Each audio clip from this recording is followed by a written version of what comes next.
A very good morning to all of you. I'd like to acknowledge the presence of the Deputy Secretary Generals of MITI, Dato' Hanafi Sakri, Puan Masura Ahmad Mustafa, who is also the Chief Negotiator for US tariff. So if you have any questions to ask her. Dato' Baria Muhammad Tamir, and of course, Yang Berusaha Professor Dr. Sufian Juso. I'm very happy that you are now Vice Chancellor of UKM. Finally, I have a friend who is a Vice Chancellor. And I think all of you will agree with me that we in MITI are very glad that we have a friend in you as Vice Chancellor of UKM. His Excellency Tetsuya Watanabe, good to see you again, Professor, President of IRIA, Dato' Muhammad Khalid Abbasi Abdul Razak, Malaysia's ambassador to the EU. And I would also like to acknowledge the presence of Professor Devi Fortuna.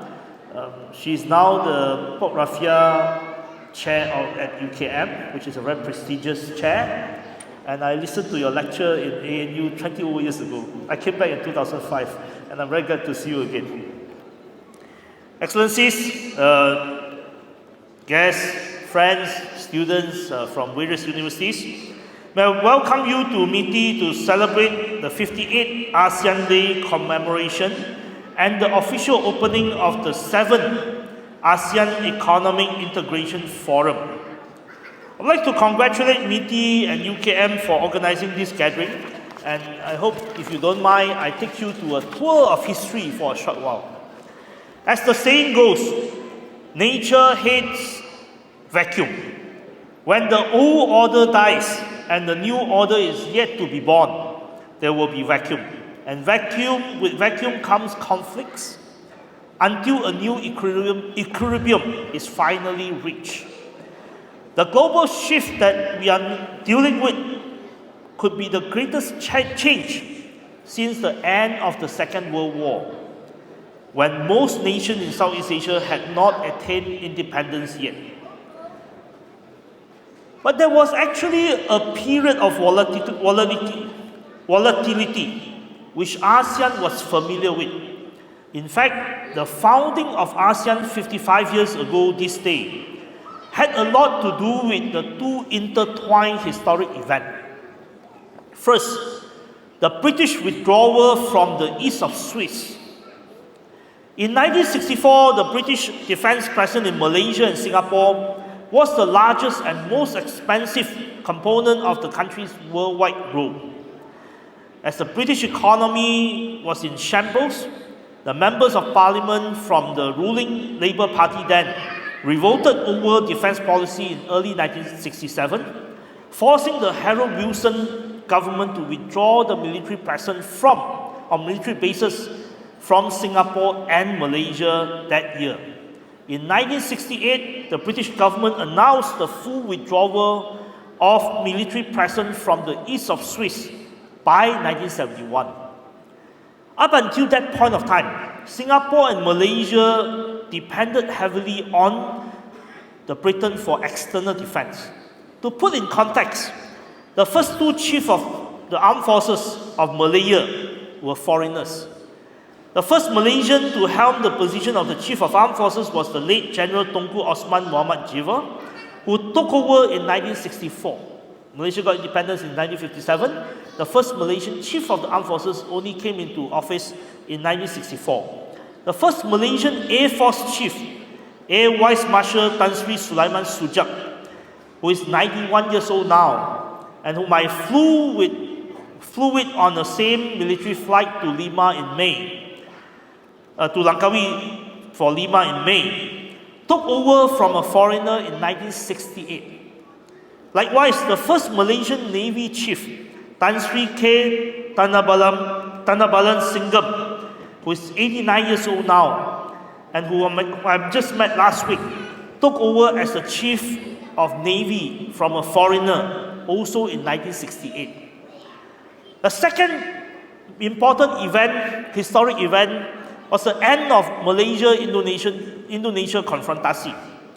The British security umbrella was even more important because Malaysia, together with Singapore, when it was part of the Federation, fought a low-level but no less deadly war with Sukarno's Indonesia from 1963 to 1965 over the formation of Malaysia. By 1967, the Suharto government and Malaysia warmed up to each other bilaterally. Yet the peace between Indonesia and Malaysia was achieved against the backdrop of the Vietnam War, which drew in hundreds of thousands of American soldiers to Southeast Asia. At the same time, China was deeply involved in a chaotic cultural revolution, which has spilled over into Hong Kong and the other parts of Southeast Asia. In short, ASEAN was formed in 1967 to solidify a newfound peace between Malaysia and Indonesia, as well as to avoid wars among member states in a time of chaos. It was also influenced by the fear of the domino theory during the Cold War era. If South Vietnam fell to the North Vietnamese communists, other Southeast Asian countries would fall as well. The lesson that we can draw upon that is that first, ASEAN is no stranger to a changing world order and a troubling world. Second, ASEAN knew very well in 1967, just as ASEAN know it now, that only a peaceful region will make member states grow richer. And to maintain peace, thirdly, to maintain peace, ASEAN doesn't necessarily need a security umbrella from a superpower. What ASEAN really need to do is to build peace and prosperity among ASEAN member states. The Kuala Lumpur Declaration of 1971 to make Southeast Asia the zone of peace, freedom and neutrality, ZOFAN, is a non-aligned vision that we in ASEAN still hold dear to today. I took time to take you to this tour of history because I want to share with you that we are in a time of unprecedented crisis and change. Knowing history gives us the rock to step upon as we attempt to cross the river into the unknown. Since the end of the Cold War, and as the multiple conflicts in Indochina drew to a close in the 1990s, ASEAN has grown leaps and bounds economically.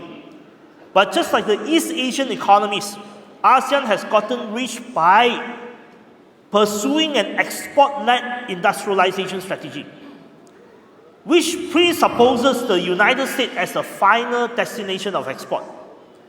And ASEAN has also benefited from a very young population at that time over the past few decades, enabling the region to prosper because of a young population. Over the years, there was a lack of concern about climate change and the environment as ASEAN grew in the past few decades. The thinking among the leaders at that time was that to develop, it means that we have to sacrifice the environment. And this is something that we have to take serious note of. We can no longer do so. As our economy were vertically integrated with foreign investors, but not exactly linked to each other, often the ASEAN economies see each other as competitors. Malaysia may see Vietnam as competitors, Vietnam may see Malaysia as competitors, but this has to change now. The prevalent idea then was the government of ASEAN is to negotiate trade deals and to liberalize trade flow, and the rest will be done by the private sector. So that is also a prevailing idea in ASEAN, that the role of government is just to negotiate trade flows.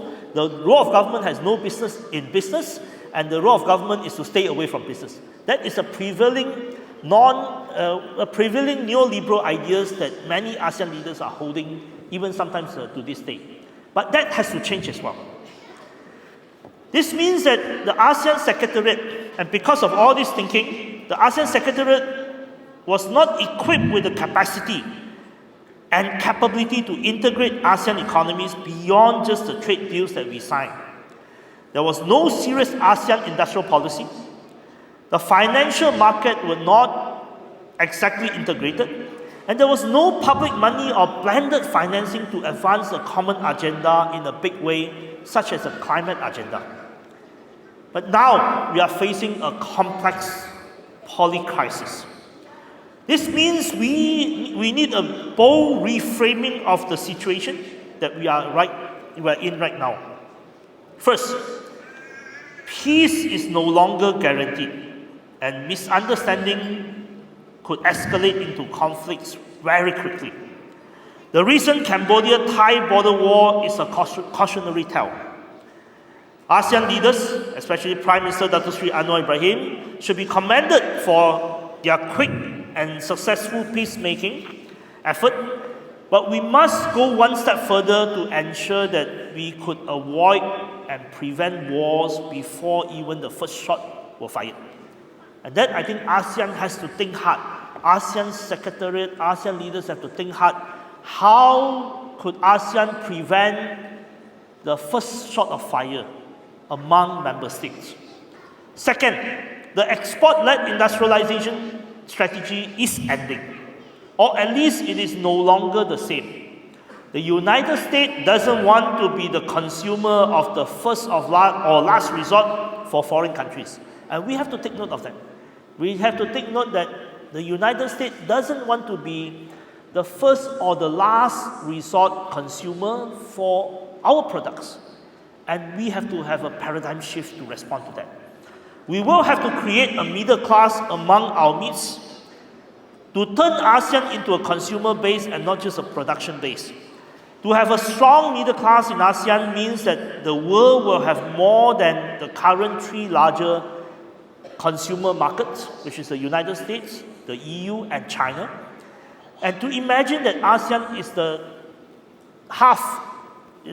has half of middle class of EU in 20 years, let's say, then the world will at least be running on 3.5 engine and not just one major United States consumer market with EU and China as secondary consumer market. Imagine that ASEAN is half of EU in 20 years' time. That would be very different. Third, ASEAN must grow richer before ASEAN grow old. I say that we have a young population. Then 30 years ago, we no longer have a very young population. ASEAN must be determined to grow rich before ASEAN grow old. We need to be more empathetic and inclusive in our economic policy in order to do so. We are becoming an aging society at a rapid pace. We cannot afford to have hundreds of millions of people, both poor and old, which is a recipe for political and societal disaster. We need to think about how to grow the incomes of our population and provide better care for our people. Fourth, climate change is real, and this region is the most vulnerable. We must summon courage, political will, and importantly, blended financing that could be deployed to move the needle fast enough to avert the climate crisis. The ASEAN Power Grid is a very good idea, but the ASEAN Power Grid cannot just depend on an off-taker model. We must find blended financing in order to deploy, and not just deploy for the richest, but also deploy to ensure that those who had never had access to power eventually will have access to power in ASEAN. And I think that we have to come with that mindset. It cannot be an off-taker model. There must be money financing to bring energy, bring electricity to those who have not had energy earlier. All this must be done sooner than later. Allow me to borrow the quote from our Prime Minister Anwar, during his speech last week in Jakarta, when he said, we cannot afford an ASEAN that is weak, fragmented, or in conflict with each other. Our national fortunes rise and fall with the region. In these increasingly polarized times, ASEAN must continue to harness its convening power to advance dialogue, diplomacy, and strategic trust while fostering space for meaningful cooperation.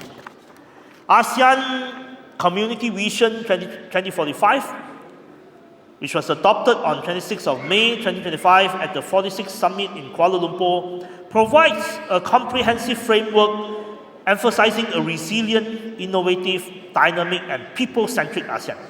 We'll strengthen political security cooperation to sustain peace and stability, accelerate economic integration underpinned by digital transformation and sustainable growth, and foster social-cultural development that leaves no one behind. Enhanced connectivity within ASEAN will ensure we are more integrated and agile to face the future uncertainties together. As the ASEAN anthem goes, we dare to dream, we care to share. Let's build a peaceful, resilient, inclusive, and sustainable ASEAN. Thank you very much. Thank you.